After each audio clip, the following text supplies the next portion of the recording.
Sir आज उमेदवारी अर्ज मागे घेण्याचा शेवटचा दिवस होता आणि विधान परिषदेचे महाविकास आघाडीच्या उमेदवारांनी देखील अर्ज मागे घेतलेला आहे. आपल्याला विश्वासात या ठिकाणी घेतलं होतं का महाविकास आघाडी म्हणून?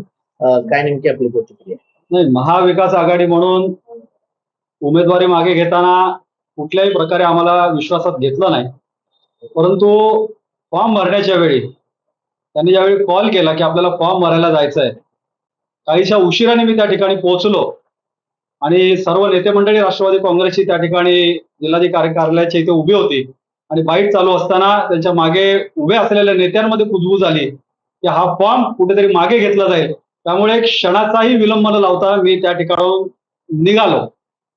कारण राष्ट्रवादी काँग्रेसची पूर्वीची भूमिका पाहता काँग्रेसची राजकीय वाताहत करण्यामध्ये राष्ट्रवादी काँग्रेसचा हा सिंहाचा वाटा राहिलेला आहे.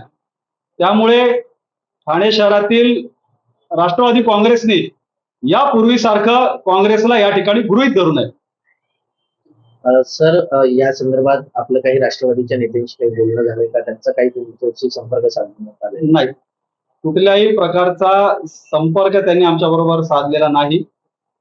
यापूर्वीची मी जसं म्हटलं की बात निकलेगी तो दूर तक जाएगी, या आधीच्या अनेक गोष्टी आहेत.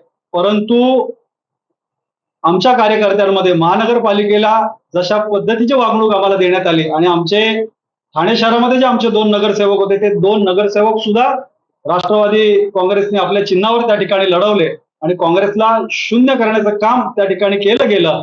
म्हणून एक ठाणे काँग्रेसचा अध्यक्ष म्हणून स्वतः वैयक्तिकरित्या आणि आमच्या कार्यकर्त्यांमध्ये अत्यंत उद्वेगाची अशी भावना या ठिकाणी